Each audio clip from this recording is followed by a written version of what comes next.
We initially looked at a strip of aluminum connected to some kind of a source. Actually, it was a generator that we cranked, and a set of Helmholtz coils with a current in the coils. Now, the aluminum strip was hung down more or less into the center of the set of coils. And we wanted to talk about the forces exerted on this strip. We started with the force exerted on a single electron, figured out the direction, etc. Okay. People a little shaky on that. Not too bad, but actually we preceded this by the idea of having an electron that we just drop or shoot at a high speed. What would its path be as it fell through this set of Helmholtz coils down through the center? Okay, and without the aluminum strip being there. And we had to clarify that the velocity of the electron has a direction, and the velocity, of course, is a vector.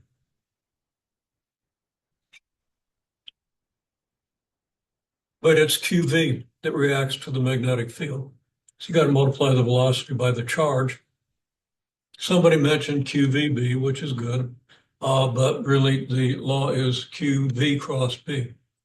Okay, so you can regard QV as a vector crossed with B. So there's your QV vector. Or you could cross V with B and then multiply it by Q. And of course, this is an electron, so it's negatively charged. So when you multiply by Q here or here, it's going to reverse the direction, whichever vector you're talking about. So sort that out. Something that you should have a pretty good handle on by now.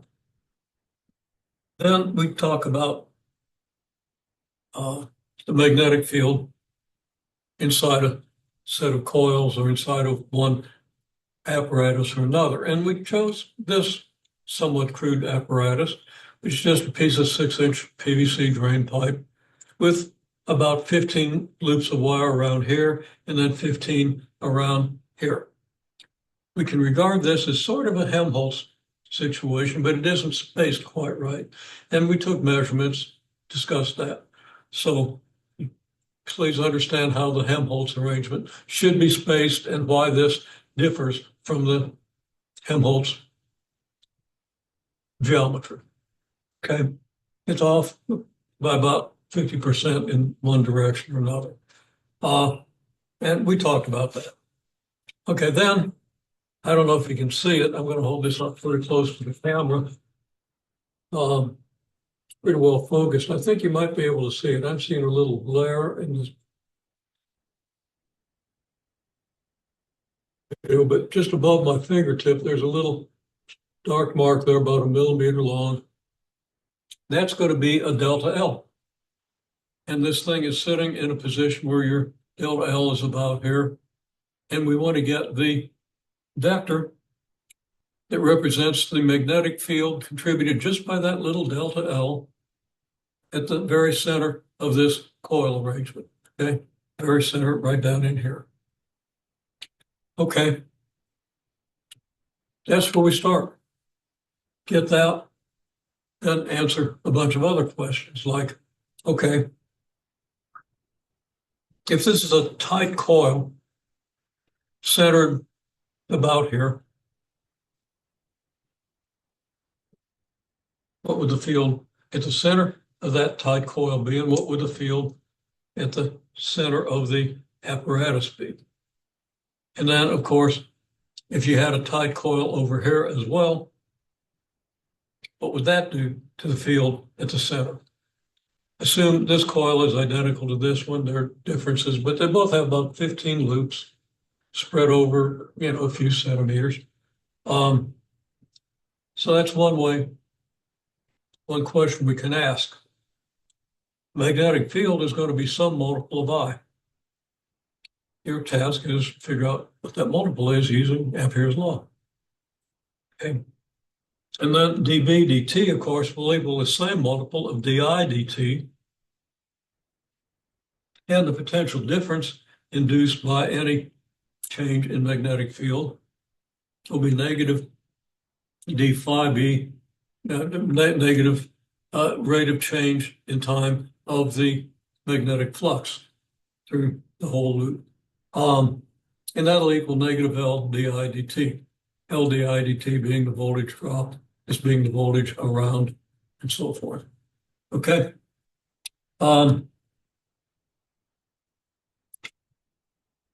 The other analysis using Ampere's law, using the Biot-Savart law, is treat this as a solenoid and treat this as a solenoid. And see what kind of results you get there that would be related to the results you get treating the whole thing as sort of a Helmholtz coil. The advantage, incidentally, to the Helmholtz geometry is that I think a square of your movement away from the center, the thing gives you a constant magnetic field within a pretty good sized region down here.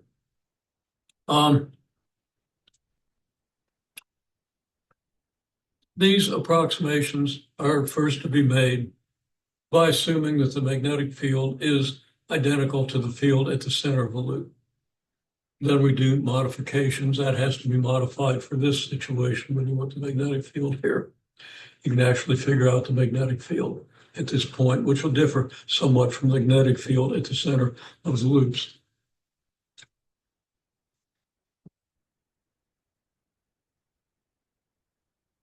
That assumption, the assumption that the magnetic field is uniform and equal to the field at the center, isn't quite right, but it's a good start. And it's good conceptually because to derive the actual expressions that we get with the constants and so forth, and they're still approximations, I think we use Bessel functions, okay? And I didn't remember the differential equation for Bessel functions, but I looked it up and there it is. It's an ordinary differential equation, but you don't have constant coefficients. And these powers of x and so forth complicate things a little bit. Incidentally, that thing that I wrote as an A, I think is generally written as an alpha.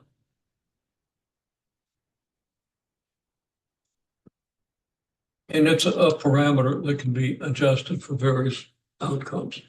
So anybody wants to try to solve that differential equation, okay. It's a little beyond the scope of our introductory ordinary differential equations course.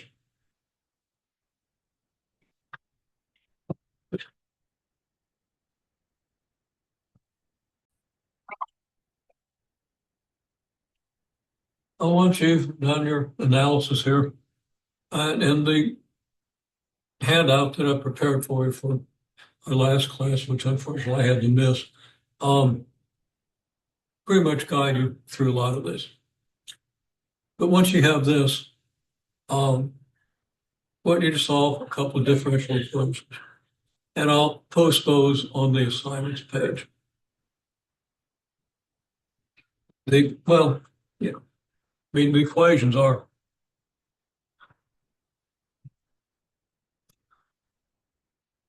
L di dt plus Ri equals 0. And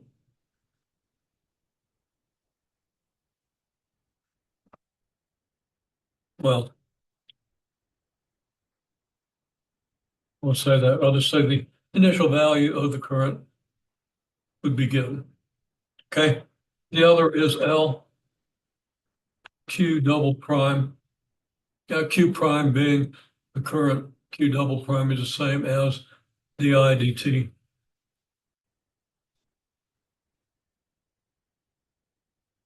Plus Q over C equals 0. And then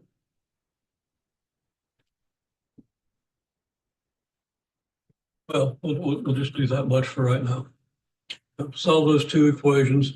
We'll talk about phase relationships next week with these two equations, as well as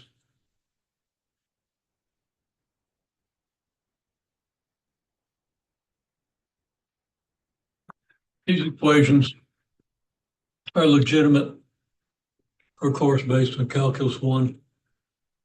The third equation, which combines this term, and this term,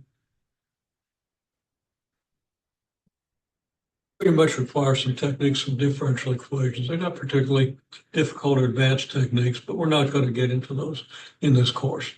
I'll just kind of refer to some of the results that you get from those equations, though.